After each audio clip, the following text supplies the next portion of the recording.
సంక్షేమం అభివృద్ధి రెండు కళ్లుగా కూటమి ప్రభుత్వం ముందుకు సాగుతుందన్నారు ఎమ్మెల్యే నరేంద్ర వర్మ. బాపట్ల టీడీపీ కార్యాలయంలో సీఎం సహాయ నిధి చెక్కులను లబ్ధిదారులకు అందజేశారు ఎమ్మెల్యే నరేంద్ర వర్మ. రాష్ట్రంలో పోలీసు వ్యవస్థను మరింత బలోపేతం చేశామన్నారు. సైబర్ నేరాలను అరికట్టే విధంగా ప్రతి జిల్లా కేంద్రాల్లో ఏర్పాటు చేశామన్నారు.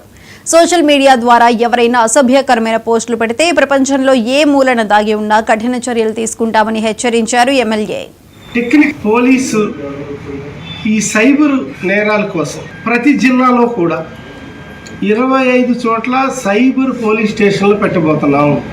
వీళ్ళ విధి విధానాలు ఏంటంటే, ఎక్కడైతే జిల్లా హెడ్ క్వార్టర్ ఉంటుందో ఆ జిల్లాలో సంబంధించి సోషల్ మీడియా కానివ్వండి, ఇంటర్నెట్ కానివ్వండి, వీటి ద్వారా బ్యాంకులో డబ్బులు కానించి ఏటీఎంలో టెక్నికల్గా జరిగే, అలాగే ఒకళ్ళని తిడుతూ ఒకళ్ళని రోతగా రాయటం, సోషల్ మీడియాలో ఏది పడితే అది పోస్టులు పెట్టే వాళ్ళందరికీ కూడా ఈ సైబర్ పోలీస్ స్టేషన్ ద్వారా ఈసారి పనిష్మెంట్ కాబడిపోతున్నారు.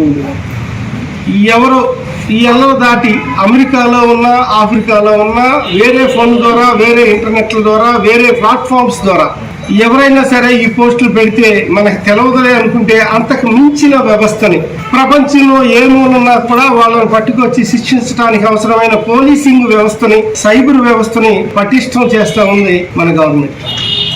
ఒళ్ళు దగ్గరకు పెట్టుకుని ఎవరైనా ప్రవర్తించాలా. కులం లేదు, మతం లేదు, పార్టీ లేదు, ఊరు లేదు. ఎవరికైనా రాబోయే రోజుల్లో ఈ పోస్టుల ద్వారా వచ్చి ఎదుటి ఇబ్బంది పడే పోస్టులు కానీ, ఎదుటి వాళ్ళని పచ్చిబూతులు తిడతా కూడా పోస్టులు మనం చూస్తూ ఉన్నాం. ఇప్పుడు ఇంట్లో మీ ఇంటికి వచ్చి మీ ఆడపిల్లలు రేప్ చేస్తాం, ఏం చేస్తారు మీరు? మీ ఇంటికి వచ్చి మీ భార్యని లాక్కెళ్తాం, మీరు ఏమైనా చేయగలుగుతారా? వీటన్నిటికీ సరైన గుణపాఠం చెప్పే దిశగా పోలీసు వ్యవస్థ మరింత పటిష్టం చేస్తూ సైబర్ కేంద్రాలు, పోలీస్ స్టేషన్లు పెట్టే వ్యవస్థలో నిన్న ఇంకో చట్టం తీసుకొచ్చారు. ఇటువంటి